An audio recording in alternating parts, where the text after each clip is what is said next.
Long before scientists calculated the orbital distances, the Vedic seers, the rishis, had already encoded the structure of the solar system into their mantras that encompassed with multiple metaphors and mythical stories.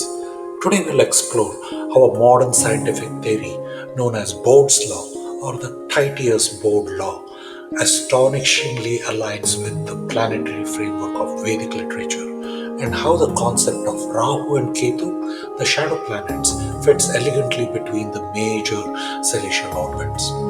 Bode's law is a mathematical rule that predicts the average distance of planets from the Sun in astronomical units, where 1 AU is the distance between the Earth and the Sun. The formula gives each planet a position based on a sequence, where AU is equal to zero point 0.4 plus zero point 0.3 multiplied by 2 raised to n, where n takes on values like minus infinity, 0, 1, 2, 3, 4, corresponding to Mercury, Venus, the Earth and the Moon combined, Mars, Jupiter, and Saturn.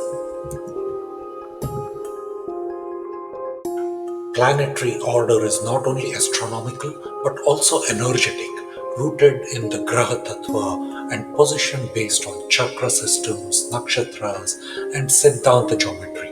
When we assign AU values using Bode's law, we get the following alignments. With respect to Mercury at zero point 0.4 astronomical unit, that's Budh or intellect. Venus at zero point 0.7 AU, which is Shukra and desires. Moon and Earth combined, which is the Chandra or the mind and the emotions with respect to the Moon. Mars, which is 1.6 AU, is Mangal, which is energy and courage. Jupiter, which is at 5.2 AU, is the Guru, which is wisdom and dharma. Saturn, which is at 9.5 AU, is Shani, time and karma itself. Placing the AU values gives Mercury at zero point 0.4 being closest to the Sun. Next in orbit to Sun comes Venus at zero point 0.7 AU. Earth and Moon are calculated as 1 and third in orbit from the Sun. Mars at 1.6 AU comes next in orbit. Jupiter's asteroid belt comes after Mars. Jupiter at 5.2 AU comes after Mars. Saturn at 9.5 AU is in orbit after Jupiter. The Vedic rishis also classified these planets as inner and outer planets. Mercury, Venus, and Earth and Moon together were considered inner planets, and Mars, Jupiter, Saturn are considered outer planets. This placement was done by the rishis centuries ago, before the invention of telescopes and journeys to space by some of the organizations. In the grand architecture of Vedic astrology, there exist two mysterious forces, not planets, not stars, but shadow nodes, always chasing and always opposing, forever bound 180 degrees apart. They are Rahu and Ketu, the north and the south nodes of the moon. They do not shine, yet the influence is profound. So, what are Rahu and Ketu? Astronomically, Rahu and Ketu are the points of intersection where the moon's path crosses the ecliptic, the sun's apparent path across the sky. Rahu is the ascending or the north node, where the moon rises above the ecliptic.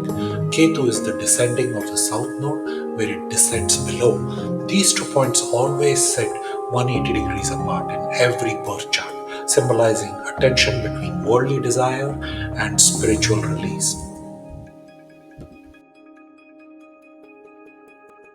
Vedic rishis, with their intuitive brilliance, assigned symbolic planetary zones to the shadow grahas, aligning them not with random orbits but with cosmic significance.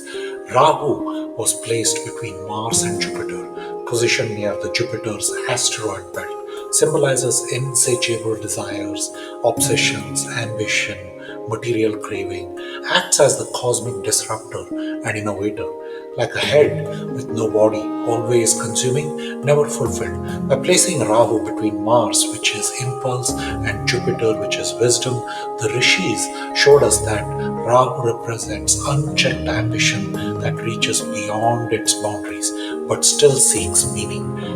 Ketu, meanwhile, was placed between Mercury and Venus, which is a symbol of detachment, which is past life karma and spiritual liberation, associated with moksha, intuition, renunciation, like a body with no head, moving instinctively without desire. Placed between Mercury, which is the intellect, and Venus, which is desires, Ketu stands for dissolution of worldly attachments, the energy that guides us towards enlightenment through internal reflection. These are two shadows, but one journey. Together, Rahu and Ketu form a cosmic axis, the karmic spine of your birth chart. Rahu shows what you are here to experience, expand, or even struggle with. Ketu shows that you have already mastered what you must release and where freedom itself lies.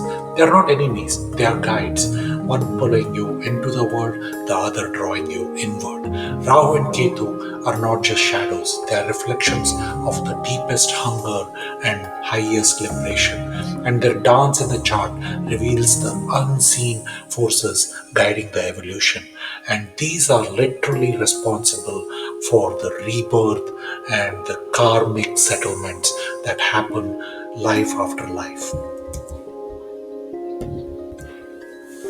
Vedic astronomy adds its mystic genius with Rahu and Ketu. The shadow planets, Rahu and Ketu, though not physical masses, represent crucial gravitational and energetic points, which are the north and the south lunar nodes, impacting all human beings on Earth. Going back to Bode's law, if we examine the gap between Venus, which is at zero point 0.7 AU, and Mercury at zero point 0.4 AU, we find a mystical space, a sort of veil. This is where we can symbolically place Ketu, the moksha karaka, the tail of karmic dissolution. Likewise, the wide gap between Mars 1.6 AU and Jupiter at 5.2 AU is home to the asteroid belt, a fragmented realm. Here, Rahu, the head of karmic desires, finds its domain. It is ambitious, erratic, and invisible. Rahu governs this transitional threshold. The ancient rishis intuited through inner vision and divine cognition. Science is not just beginning to measure with machines. The placement of planets, the AO distances, and the metaphysical inclusion of Rahu and Ketu all reveal a hidden harmony, a cosmic rhythm. The next time you hear the ancient chant of Navagraha Shloka, remember you are not just invoking the planets, you are aligning with mathematical intelligence embedded in the fabric of the cosmos. This is not myth, this is cosmological math wrapped in mantras.